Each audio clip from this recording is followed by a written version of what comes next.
Buenas noches, hoy iniciamos con este tema polémico por la falta de conciencia de los seres humanos para cuidar nuestra tierra, la herencia para nuestras futuras generaciones que estamos matando.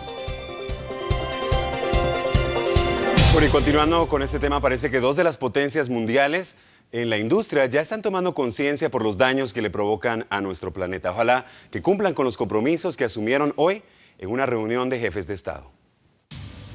Sin duda, los efectos del cambio climático a nivel mundial han hecho énfasis en la necesidad e importancia que todos los gobiernos se esmeren en cambios y en elaborar proyectos en pro del ambiente, si no queremos perder nuestro hogar llamado tierra. Se trata de la conservación de los recursos naturales que cada día son más y más explotados.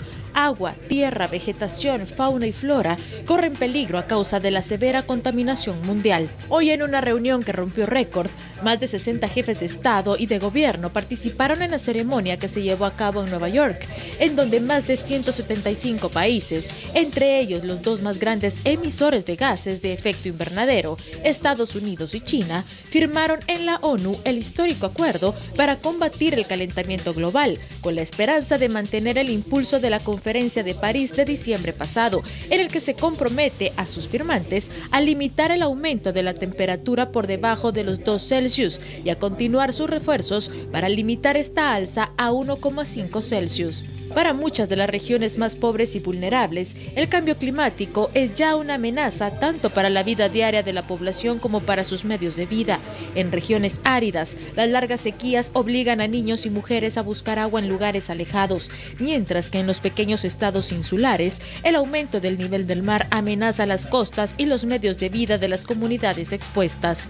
Debemos actuar ahora como habitantes de este bello planeta para salvaguardar el desarrollo de las comunidades más pobres y vulnerables y guiar a nuestros hijos hacia el sendero de un clima más seguro y un futuro sostenible.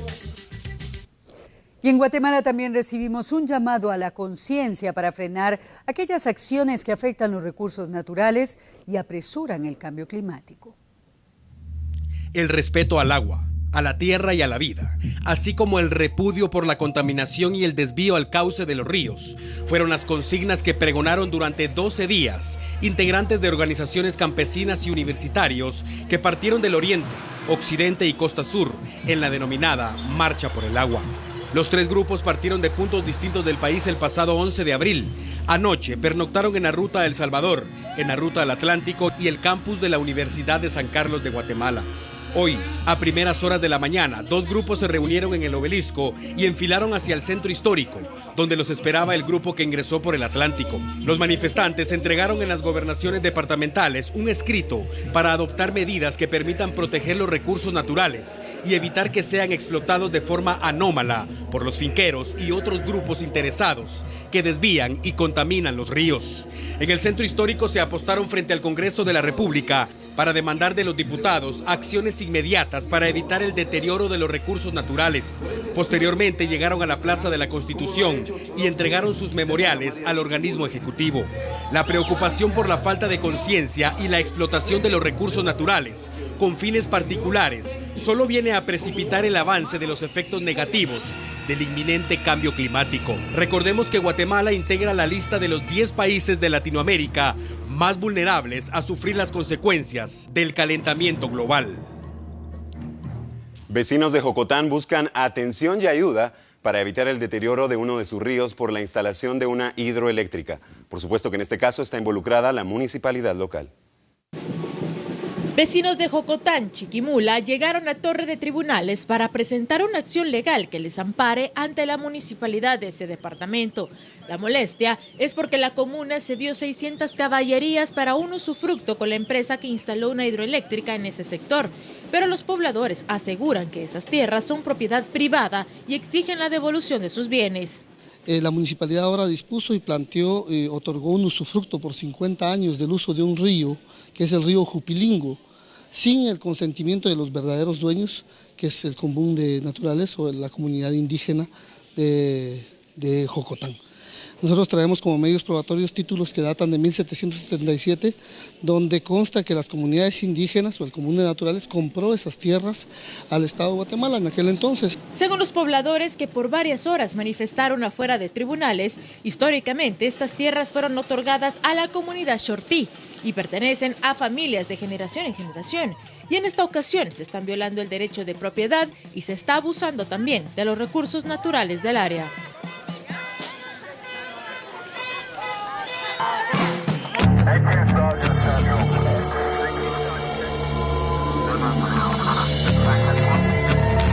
Y cambiamos de tema. El gobierno guatemalteco ordenó el retiro del embajador de nuestro país en Belice por la situación tensa que aumentó con el asesinato del niño Julio Alvarado por parte de soldados beliceños. Durante el conflicto territorial por la zona de adyacencia entre Guatemala y Belice, la muerte de un niño guatemalteco de 13 años a manos de soldados beliceños en esta semana despertó la indignación tanto entre los guatemaltecos como en países amigos y organismos internacionales. En las últimas décadas, Guatemala ha mantenido el respeto hacia la población beliceña y mantuvo alejadas a sus tropas militares de la zona. Pero en este incidente provocó la movilización de 3 comandos militares en Petén, el Comando Naval del Caribe y la Infantería de Marina que está alerta en Puerto Barrios. Se continúa con los patrullajes en la zona de adyacencia de las unidades destacadas en Modesto Méndez, Joven T, Flores Chiquibul, Melchor de Mencos, El Manantial y Yalosh. El vicepresidente de la República indicó que ordenaron al embajador guatemalteco en Belice para que se retire, porque las relaciones diplomáticas están debilitadas. La instrucción fue precisa para que se retirara, porque no podemos mantener una relación con Belice si realmente hay un ataque de esa naturaleza, de gente indefensa, de gente que está buscando sobrevivir, y en esa zona es permitido que ellos hicieran eso, no estaban entrando al territorio beliceño. La Procuraduría de los Derechos Humanos también se pronunció por el asesinato del niño guatemalteco. Indudablemente el tema de esa zona de adyacencia ha estado marcada por la violencia, por los abusos y además por un ambiente de crimen organizado también en esta misma zona. Es decir, no es solo el problema del ejército o los ejércitos, sino también hay grupos que se aprovechan y que aprovechan esa vulnerabilidad y ausencia de Estado que hay en muchas partes del país. Lamentable, indudablemente, la pérdida de vidas humanas, nada justifica el asesinato de una persona. Thomas Carter, embajador del Reino Unido en Guatemala, pidió calma a los gobiernos de Belice y Guatemala y bajar los niveles de tensión que surgieron desde el miércoles pasado. Y la Organización de Estados Americanos demandó de ambos gobiernos apresurar la consulta popular para llevar el caso del diferendo territorial a la Corte Interamericana de Justicia. Además, envió delegados a la vivienda de la familia atacada, donde es velado el niño. Esta mañana, un equipo de Albavisión acompañó a delegados del Ministerio de la Defensa durante un recorrido aéreo en los lugares que viven la tensión por el conflicto, principalmente en el Carrizal, el río Sarstún y la aldea Flores Chiquibul, donde reside la familia atacada por integrantes de la tropa beliceña. Solo vi 3 que me atacaron. 3 soldados. 3 me atacaron que estaban en el puesto de servicio que ellos tenían. Yo venía en el camino de mi trabajo. Venía en el camino y venía adelante, como les digo, venía adelante y mis patojos atrás y ellos me salieron adelante. De una vez con disparos, no me hablaron. Tuve que reaccionar para poder estar hablando aquí. Reaccionar en la forma de que traté de salir del juego, porque si no, me acaban. Y creo que no he hecho algo más para que ellos me estén acusando de cosas que no son. ¿Usted sabe cuál es el área de Belice y cuál es la de Guatemala, señor? Pues no lo sé. ¿Sabe por qué? No hay una línea que a nosotros nos divida. El informe del INACIF refiere que Julio René Alvarado, el niño asesinado por soldados beliceños, recibió 8 disparos de rifle M4 de uso exclusivo para militares.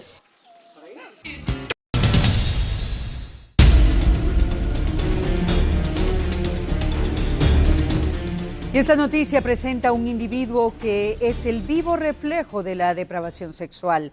Para saciar sus impulsos no le importa el género ni la condición social de la víctima. Advertimos que aunque las imágenes no son tan explícitas, el contenido sí es perturbador. ¿Cuántas veces hemos hablado de violaciones sexuales? ¿Cuántos casos hemos mostrado? ¿Cuánto repudio provoca este tipo de acciones? Una violación es una barbarie, sin importar quién sea la víctima. Pero usted, amigo televidente, no me dejará mentir que cuando se trata de menores de edad, la polémica y el rechazo aumentan. Esta noche les presento una historia que no tiene que ver con menores de edad, afortunadamente. Pero prepárese, porque estoy seguro que quedará con la boca abierta. Y mucho ojo, porque esta información, y aunque las imágenes no serán explícitas, pueden ser perturbadoras para muchos de ustedes. El video fue publicado hace pocas horas por la municipalidad de Palín, Escuintla. Aparece en escena un hombre que me atrevo a pensar no rebasa los 22 años de edad. Camina en las cercanías de un mercado. Se da cuenta que dos indigentes duermen en una banqueta y se acerca a ellos. Uno de los bolitos, como son conocidos, presiente que el jovencito no lleva buenas intenciones y se marcha. El otro es sometido a la fuerza, y no para asaltarlo, sino para violarlo. Así como lo escuchan, el hombrecito es un depravado que disfruta y sacia sus deseos sexuales, violando indigentes. Afortunadamente, las cámaras de vigilancia de la comuna en mención provocan la reacción inmediata de la policía, y aunque el muchachito trata de hacerse el dormido, hay evidencias suficientes para capturarlo y presentarlo ante la justicia. Pensemos un momento en el daño para las víctimas, y sabrá Dios cuántas fueron, pero además, pensemos en qué puede tener en la cabeza un hombre como este. Pensemos en las enfermedades que pudo haber contraído cometiendo este tipo de irracionalidades, y a cuántas personas pudo haber contagiado en la otra faceta de su vida. En toda la extensión de la palabra, este hombre es un enfermo. Y finalizo la historia haciéndole una pregunta a usted que sintoniza T13 Noticias. ¿Qué castigo merece este hombre? Cuéntenos a través de las redes sociales.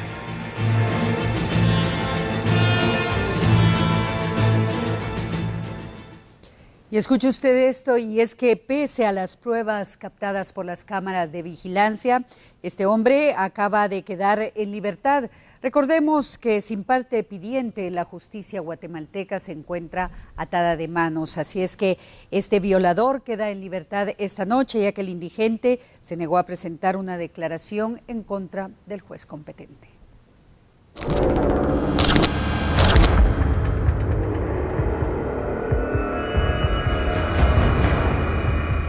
Una historia de amor marcada por la muerte vivió una pareja de adolescentes en Canalitos. Este doble crimen es producto de la envidia y rencor de un marero y delincuente cobarde. Hace 2 días publicamos detalles sobre el asesinato de una adolescente de 16 años que fue acribillada a balazos simplemente porque era hermosa y se negó a ser novia de un marero de la zona 24, Canalitos. El valiente delincuente es incapaz de enamorar a una mujer. No sabe cómo tratarlas, no le da la cabeza y como buen cobarde ordenó que la mataran. La niña se llamaba Ailín Victoria Galindo Rodríguez y después del crimen, sus familiares no tuvieron más opción que rogar porque descanse en paz. Pero ni muerta, deja de padecer los embates de la violencia.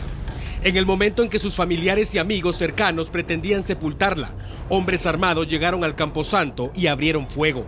3 personas resultaron heridas, adolescentes que llegaron para darle el último adiós a Ailín Victoria. 2 de ellos fueron atendidos por bomberos municipales y llevados a un hospital. El tercero nunca apareció. Fue hasta esta mañana cuando fue localizado en el cementerio Kevin Adolfo Carrera Varillas, de 18 años. Y escuche esto, era el novio de Ailín.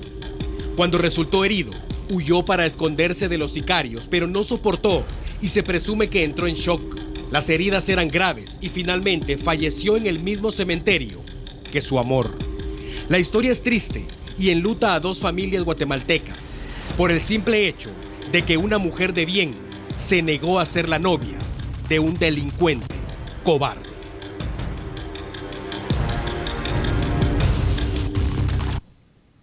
Y el karma de la vida siempre llega tarde o temprano. Para un integrante de la Mara 18 que secuestró a una adolescente, parece que el castigo llegó demasiado temprano.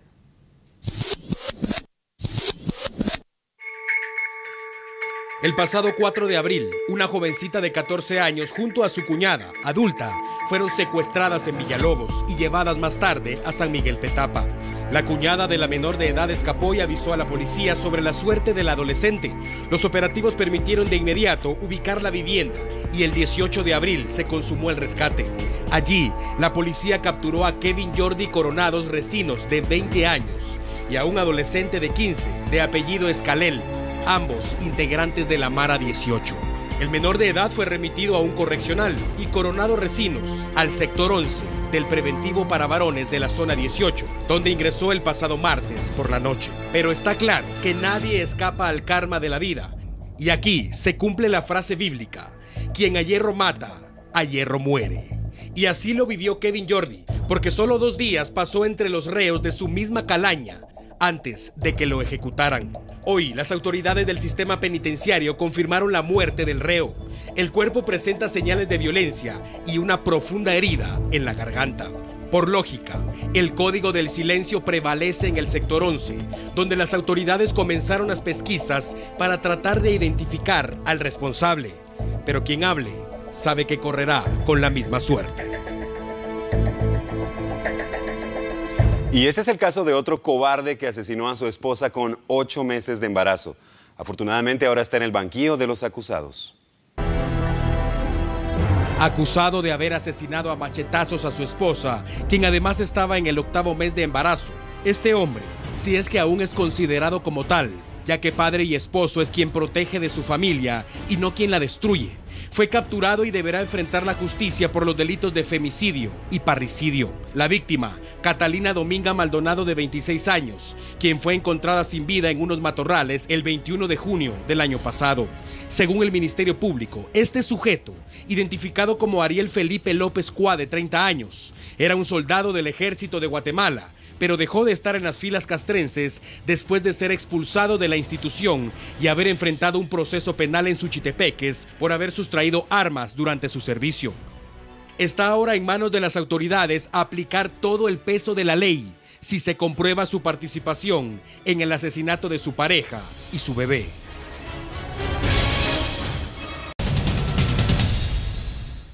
Estamos de regreso y continuamos con la información. Otra vez la ruta interamericana en jurisdicción de Nagualá es escenario de un accidente de tránsito protagonizado por el piloto de un bus extraurbano. El percance ocurrió en el kilómetro 160.5 ruta interamericana, jurisdicción de Nagualá, otra vez. Se supone que las lluvias y el exceso de velocidad fueron la combinación perfecta para que el piloto de un autobús extraurbano perdiera el control del volante y la unidad de los transportes sanjuanera terminó volcada. Al menos 60 pasajeros viajaban procedentes de San Juan Ostuncalco, Quetzaltenango, hacia la ciudad capital. Y tras el accidente, los cuerpos de socorro atendieron a varias personas con crisis nerviosa y otras debieron ser trasladadas con golpes a un hospital de la región. Este accidente ocurrió apenas a medio kilómetro del escenario sangriento del pasado 28 de marzo, cuando un autobús cayó al fondo de una hondonada y ese día 19 personas perdieron la vida. Los accidentes de tránsito están a la orden del día en todas las regiones del país. Vamos con este resumen.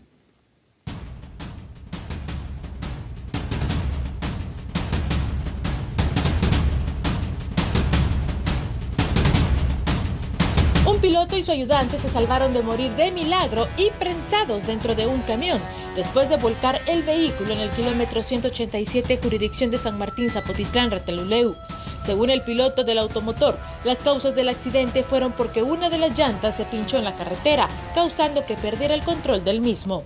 Un aparatoso accidente en la aldea Sibana, Cintal, Retalhuleu, donde un pick-up volcó tras chocar de frente con un camión repartidor de encomiendas, dejó a 4 personas heridas que fueron trasladadas al Hospital Nacional de ese departamento. En otra jurisdicción, un accidente de tránsito sobre la ruta al Atlántico, kilómetro 48, municipio de Sanarat del Progreso, dejó una persona fallecida y otra muerta, cuando un pick-up que por causas que se ignoran, se empotró en la parte trasera de un remolcador. La persona fallecida fue identificada como Rubelino Johanna Ordóñez, de 65 años, y el herido como Irvan Antonio Estrada Ordóñez, de 32. En el departamento de Escuintla, 2 mujeres murieron en un accidente de tránsito en el camino que va de ese departamento hacia Finca El Salto cuando iban a bordo de una motocicleta. Por causas que se desconocen, impactaron contra un poste del alumbrado eléctrico. Las fallecidas son Carla Velázquez, de 36 años, y Kenia Ortega, de 34. Esta última fue trasladada por bomberos voluntarios al hospital, donde dejó de existir. Según vecinos del sector, la falta de señales de tránsito en este lugar son los responsables de este tipo de accidentes. Y la violencia sigue cobrando vidas de mujeres trabajadoras y productivas para el país. Hoy en Coatepeque fue asesinada una pedagoga. La violencia sigue ensañada contra las mujeres. Ahora la víctima fue una pedagoga dedicada a la formación de estudiantes de primaria y universitarios. Una licenciada en pedagogía, maestra de educación primaria, con un gran récord aquí en Pajapita. Y gracias a ustedes, los medios, que también a la gente que vino y que apoya y que conoce a mi hermana. Y lamentamos esto, solo le pedimos a las autoridades que se encarguen de hacer los trámites respectivos para las investigaciones y que si encuentran al culpable, pues que caiga todo el peso de la ley en él. Es licenciada en pedagogía Johanna Elizabeth Rodas. La víctima era hermana del comandante de bomberos municipales departamentales, César Rodas. Los investigadores indicaron que la docente no reportó amenazas, únicamente comentó a sus familiares que le ofrecieron comprar su vehículo, que continúa desaparecido. El Liceo Javier debe prepararse para recibir más sanciones administrativas por la muerte de un estudiante en la piscina del plantel. El ministro de Educación, Óscar López, dijo que no se descarte imponer más sanciones administrativas al Liceo Javier tras la muerte de uno de sus alumnos en la piscina del colegio en una clase de natación. A pesar que hace unos días la piscina quedó censurada hasta nuevo aviso y que se presenten las reformas al reglamento educativo, el funcionario aseguró que se está analizando cuáles serán las medidas a tomar con ese centro educativo. Hasta el momento las sanciones no han sido económicas y, según lo manifestó el ministro, en las acciones judiciales serán las autoridades competentes quienes deberán indagar en lo sucedido ese fatídico día.